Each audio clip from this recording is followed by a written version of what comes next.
నాయకుడు ఆ ఇంటి వారు ఎలా రక్షణ పొందారో చదువుతాను చూడండి. అప్పుడు పౌలు, నీవు ఏ హాని చేసుకునవద్దు, మేమందరము ఇక్కడనే ఉన్నామని బిగ్గరగా చెప్పాను. అతడు దీపం తెమ్మని చెప్పి లోపలికి దుమికి వచ్చి వణుకుచు పౌలుకును శీలకును సాగిలపడి వారిని వెలపలికి తీసుకొని వచ్చి, అయ్యలారా, రక్షణ పొందుటకు నేనేమి చేయవలెను? రక్షణ పొందటానికి నేనేం చేయాలి? మంచి కార్యాలు ఉన్నాయి భూమి మీద. ఆ మంచి కార్యాలు ఏంటి? రక్షణకు మూలమేంటి? రక్షణకు మూలం సరి అయిన ఎవిడెన్స్. ఒక మనిషి రక్షించబడాలంటే ఏం కావాలి అంటే విశ్వాసం కావాలి. విశ్వాసం ఒక్కటే ప్రాముఖ్యం. విశ్వాసం లేకుండా దేవునికి ఇష్టడై ఉండుట అసాధ్యమే కదా. ఇప్పుడు మనం చాలా రోజుల నుంచి కూర్చుంటున్నాం కదా ప్రార్థనలో. మన విశ్వాసులమా కాదా? ఎలా నిరూపిస్తారు విశ్వాసులమని? ఎప్పుడు కనుక్కున్నారు? మనం ఎప్పుడు దృశ్యమైన వాటి మీదేగా మనసు పెట్టేది, డే అండ్ నైట్. మనం ఎప్పుడు కూడా దృశ్యమైన ఇప్పుడు చాలా మంది ఏం చూస్తున్నారంటే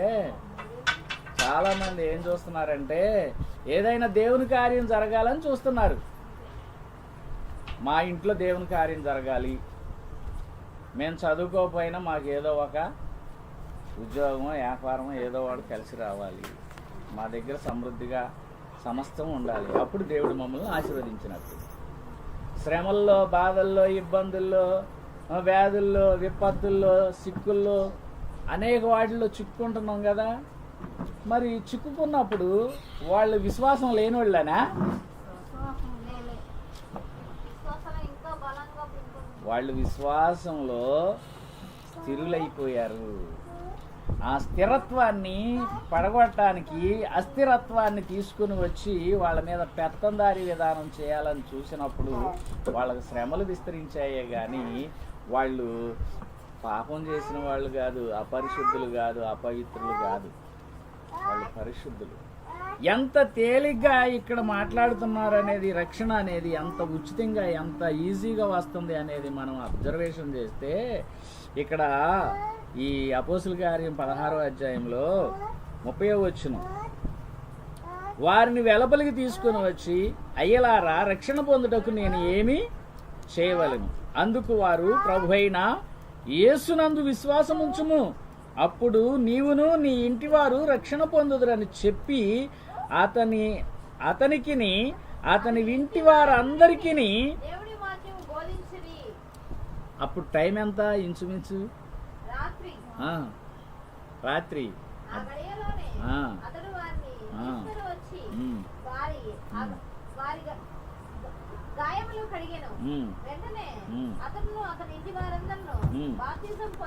ఎక్కడ పొందారు వీళ్ళు బాప్తీసం?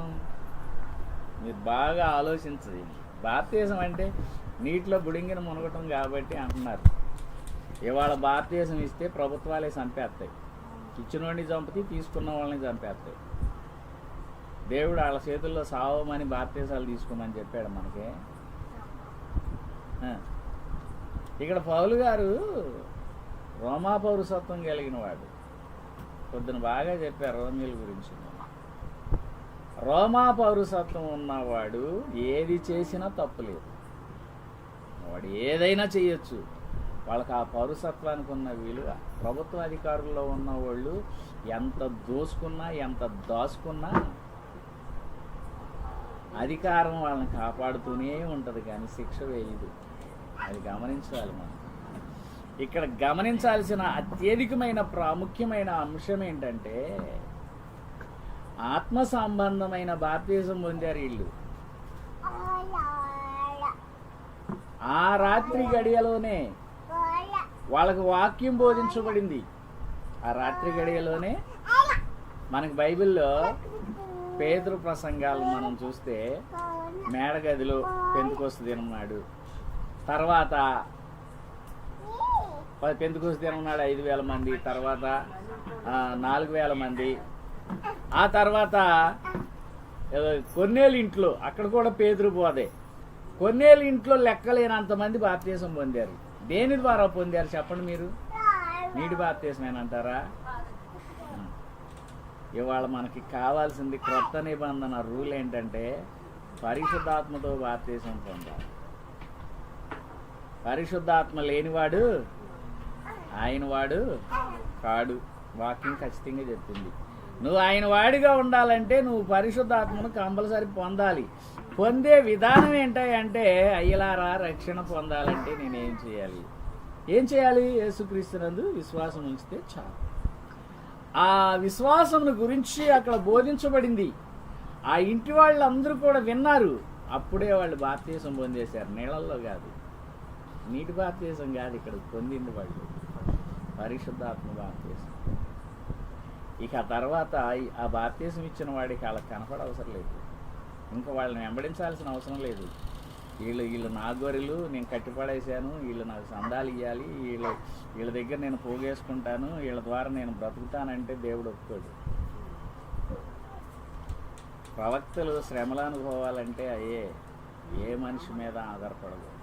ప్రవక్త అనేవాడు, సేవకుడు అనేవాడు, స్వార్థికుడు అనేవాడు సత్య సంబంధిగా ఉంటాడు కనుక, సత్య సంబంధి అయిన ప్రతివాడు ఆయన మాట వింటాడు. కాబట్టి ఆయన మాట ఏంటంటే యేసు ప్రభు ఈ లోకంలో 33.5 సంవత్సరాలు జీవించిన 3.5 సంవత్సరాలు ఆయన సేవలోనే జీవించాడు. 3.5 సంవత్సరాలు ఒక్కరోజు కూడా ఇంటికెళ్ళి భోజనం చేయలే. ఒక్కరోజు కూడా ఆయన ఇంటికెళ్ళి భోజనం చేయలే. ఆయన తన స్వకీలు యొద్దకు వచ్చాను, ఆ స్వకీలే ఆయనని అంగీకరించలేదు. మరియమ్మ కానీ, యేసేపు కానీ, యేసేపు పిల్లలు కానీ, యేసేపు కూతుళ్ళు కానీ, కొడుకులు కానీ యేసుప్రభుని నమ్మల. స్వయంగా ఆయన చూసిన వాళ్ళే ఆయన నమ్మలేదు. ఇవాళ ఆయన ఉనికిని గురించి చెప్తుంటే ఎగతాళి చేస్తున్నారు, అవమానపరుస్తున్నారు. యేసు ప్రభు మీద ఎన్నో నేరాలు మోపుతున్నారు, ఎన్నో నిందలు వేస్తున్నారు.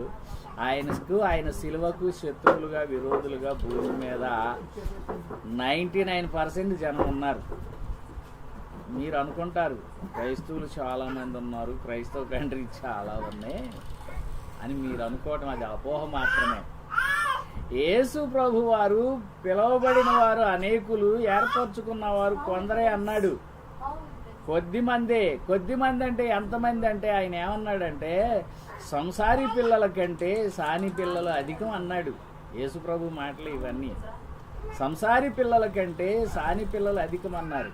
ఈ లోకంలో సంసారీ పిల్లలు ఎక్కడున్నారా అంటే ఎక్కడ 2-3 కూడి ఉన్నారో వారి మధ్య నేను ఉంటాను, అదే చిన్న మంద, వాళ్ళకే పరలోకం అన్నాడు. ఒక 5,000 10,000 మంది పట్టే చర్చిలు కట్టి ఆ చర్చికి వెళ్ళిన వాళ్ళందరూ పరలోకం ఇస్తానని చెప్పలేదే. చర్చిని ఎవరిని కట్టమనలేదే. యేసు ప్రభు ఆది నుంచి ప్రకటన వరకు కూడా ఎవరిని చర్చిలు కట్టమనలేదు, ఎవరిని సంఘాలు నడపమనలేదు. మీరు చెప్పుకుంటే వెళ్ళిపోండి, యోగ్యమైన ఇల్లు చూసుకోండి, ఆ ఇంట్లో ఉండండి, వాళ్ళు పెట్టిన తినండి, వాళ్ళ సత్యాన్ని ప్రకటించండి, వాళ్ళు ఇస్తే తీసుకోండి, వెళ్ళిపోయినప్పుడు వాళ్ళకి శుభం చెప్పి వెళ్ళండి. ఇంతే సువార్త అంటే ఇదే. ఈ సువార్తలో నీ పాత్ర ఏంటంటే వాక్యం చెప్పడమే. విన్నవాడు విశ్వసించి రక్షణ పొందాలి. రక్షణ అంటే పరిశుద్ధాత్మ బాప్తీసం పొందితేనే అది రక్షణ మార్గం.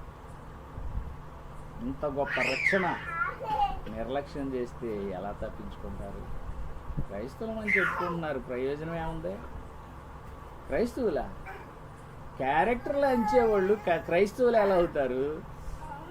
మనకి సత్యం చెప్పేవాడు ఉంటే వాళ్ళ హిస్టరీలు, వాళ్ళ బ్యాక్గ్రౌండ్లు ఇవన్నీ ఎంక్వైరీలు కూపీల్లాగి వాళ్ళని నమ్ముతారా, దేవుడిని నమ్ముతారా? మీరు దావీదు ఉన్నాడు, దావీదు ఇంట్లో దేవునికి ఇష్టమైన వాళ్ళు ఎవరన్నా ఉన్నారా? దావీదు ఇంట్లో దేవునికి ఇష్టమైన వాడు సొలొమోను ఒక్కడే, మిగతా వాళ్ళు ఎవరు కాదు. అందుకని రాజ్యాధికారం సొలొమోనుకు మాత్రమే ఇవ్వబడింది. ఇక దావీదుకి పిల్లలు లేరా?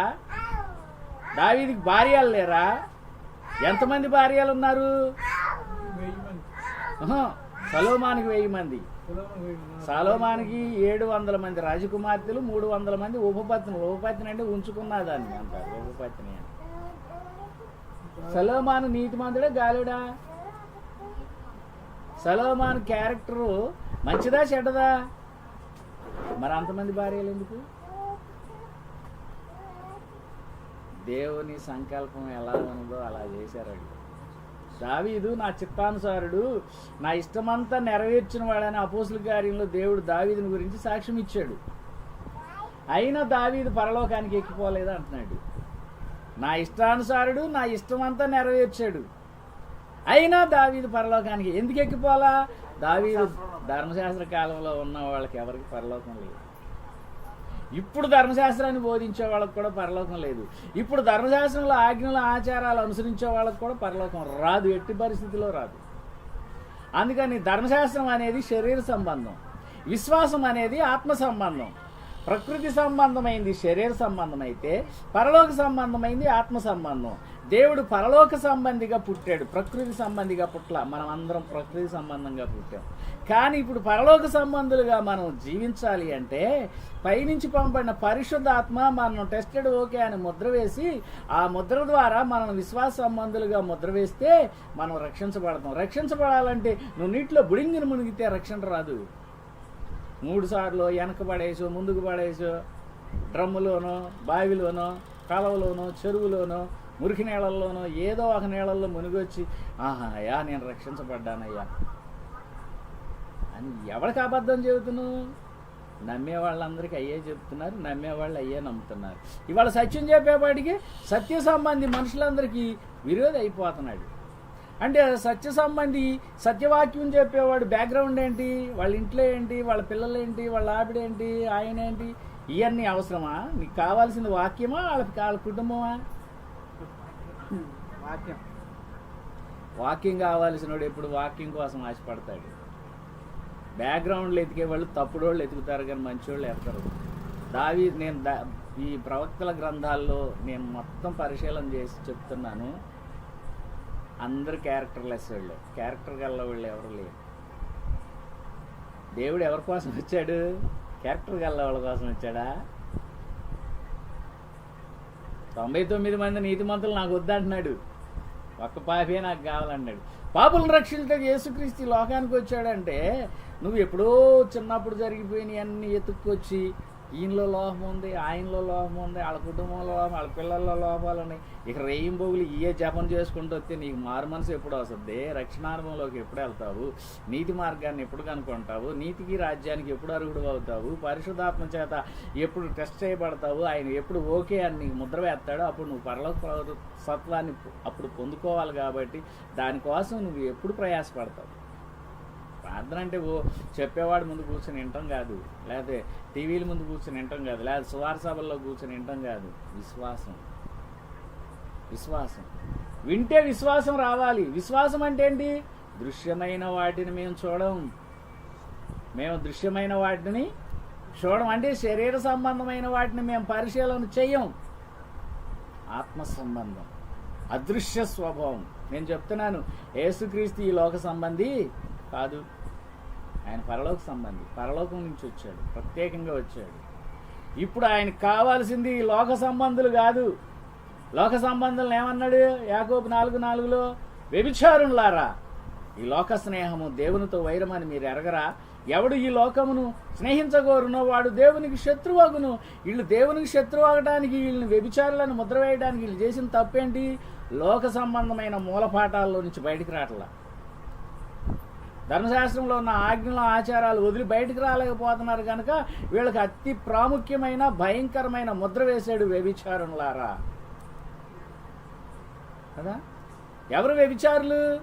అబ్రహామా, దావీదా, సొలొమోనా, యాకోబా, బహుభార్యలు ఉన్నవాళ్ళ? అసలు ఎప్పుడు పెట్టుకోమాకండి. ప్రకృతి సంబంధమైన క్యారెక్టర్స్ మనిషికి అనవసరం. ఆత్మ సంబంధమైన క్యారెక్టరే మనిషికి ప్రాముఖ్యం. ఆత్మయే జీవింపచేయును శరీరం. ఈ మట్టితో నువ్వేం చేసినా అది మన్నే అయిపోద్ది, దానికి తీర్పు లేదు. మట్టికి తీర్పు ఉందా? మన్ను ఆయన స్తుతించుద్దా? శరీర సంబంధులు ఆయన ఆరాధిస్తారా, ఆయన వెంబడిస్తారా, ఆయన ఆత్మ చేత ముద్రించబడతారా, ఆయన ఆత్మను పొందుకుంటారా? శరీరం కేవలం నిష్ప్రయోజనం. యేసుప్రభు గారు ఊరకనే చెప్పడం ఏ అయినా సరే ఆయన చెప్పినవన్నీ ఖచ్చితంగా ఆత్మ సంబంధమైనవి. యేసుప్రభు మాట్లాడిన ప్రతి మాట ఆత్మ సంబంధం. ఇప్పుడు మనం శరీర సంబంధం, ప్రకృతి సంబంధం, మనం పురుష సంతానం లేకపోతే సర్ప సంతానం.